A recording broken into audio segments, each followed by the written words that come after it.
Olá, é um prazer muito grande estar aqui para conversar sobre a crise econômica e negócios, né? Falar sobre a pandemia e como ela está afetando os negócios. Eu quero agradecer muito ao meu amigo Ulisses Fukuda, que é presidente da CIAL, Associação Comercial de Lorena, que me estimulou a fazer essa conversa sobre tempos de pandemia. Essa será uma primeira e eu pretendo fazer outros vídeos ou lives para tratar sobre alguns aspectos que são muito importantes da economia. Eu vou falar de um panorama, vou pinçar algumas informações para falar de um panorama geral, vou falar um pouco da nossa região, cases de sucesso e de algumas ações emergenciais que você pode adotar na sua empresa e que em uma live posterior ou em vídeos eu vou detalhar um pouco mais. Então vamos falar um pouco sobre um problema mais geral. Primeira coisa que a gente precisa ter bem claro na nossa cabeça e que você precisa ter bem claro é que o problema que nós estamos enfrentando é o problema, chama-se vírus. O vírus que provoca esse problema de saúde universal. Então, nós não podemos ficar trazendo outros culpados. Nós temos um problema sério porque a economia nossa estava frágil. Mas o problema foi escancarado pelo vírus. Então não tente culpar, como muita gente tem feito, o entorno, porque o vírus é culpado. Qual é a principal solução para resolver esse problema? Liderança.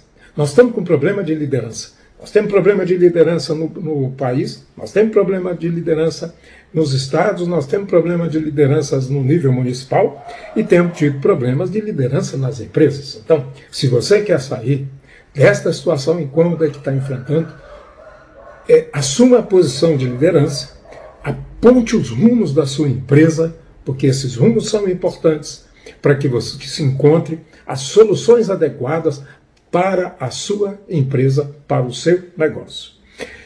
Um outro aspecto que tem envenenado o ambiente econômico são as tais das fake news, que não são privilégios brasileiros. Mas toda vez que há uma crise, as mentiras, as falsas notícias, as meias-verdades são disseminadas. E eu vou sugerir a você deixar de utilizar as redes sociais como fonte de notícia e buscar as fontes tradicionais. Há também fake news falando dessas fontes tradicionais, mas a maioria das fontes tradicionais, elas vêm há muitos anos. Tem empresas de imprensa brasileira que estão no mercado há 100 anos, há 90 anos, 80 anos, não é possível, 60 anos, não é possível que essas empresas continuariam sobrevivendo se fossem empresas mentirosas. Então elas só sobrevivem sobre a credibilidade. Eu vou traçar aqui um panorama econômico para dar algumas informações, pincei alguns aspectos econômicos para nós refletirmos sobre a situação econômica que estamos atravessando. No início de 2019, governo novo, e eu quero chamar a atenção de que não vai aqui nenhuma análise ideológica ou política, mas apenas uma análise econômica. Início de 2019, no governo novo, e uma bala.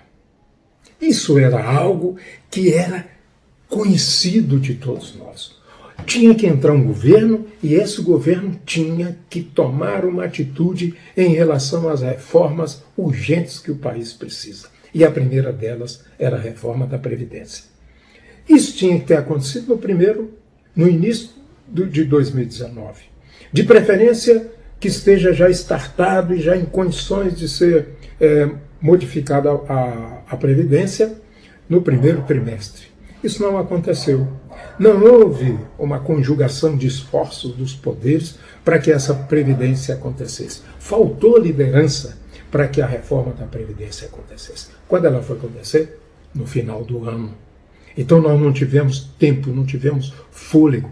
E eu estou falando aqui da Previdência, Mas tem outras reformas urgentes, a reforma eleitoral, a reforma tributária, que é mais importante ainda, a reforma do Estado. São muitas as reformas que nós precisamos estruturais para melhorar o país. E isso não saiu do papel. E podia já estar sendo discutido, mas nós estamos discutindo coisas do entorno, mas não estamos discutindo o problema central. Só para dar uma ideia da situação econômica que nós temos, vamos lembrar que emprego é um indicador de movimentação econômica. Quando tem emprego, tem consumidor. Quando cai o nível de emprego, cai o número de consumidores. Essa reta, ou essa curva, ela mostra a evolução do emprego no Brasil de 2000 até meados de 2019. De meados de 2000 a meados de 2019. Então nós vemos desde aquele período num crescimento, num crescente na geração de empregos, até que acontece a crise de 2008, 2009. Essa crise, ela leva o emprego para um pouco acima do patamar do ano 2000, e depois há uma recuperação e ela volta ao pico anterior, mas ali tem a posse da Dilma, vamos se observar, ela dá um pico, mas o que é importante é que as medidas adotadas nesse período não foram consistentes. Por que não foram consistentes? Porque antes da posse da Dilma já começa a mostrar que há uma tendência de queda. Quando a Dilma entra, a queda é acentuada. E observe que não foi só o impeachment o responsável, porque essa queda vem acontecendo desde o ingresso da presidente Dilma. Aí há um impeachment, é o fundo do poço, e aí nós temos não estou discutindo política, estou discutindo aqui política econômica, mas aí nós vamos ter saudade do governo Temer. Por quê? Porque o governo Temer tomou medidas adequadas que fizeram com que ao desemprego, que houvesse recuperação no desemprego. Infelizmente, com a posse do novo governo, essas medidas não continuam, e há aí um momento em que há um arrefecimento desse crescimento que vinha acentuado para colocar o Brasil na posição que tinha antes de 2009.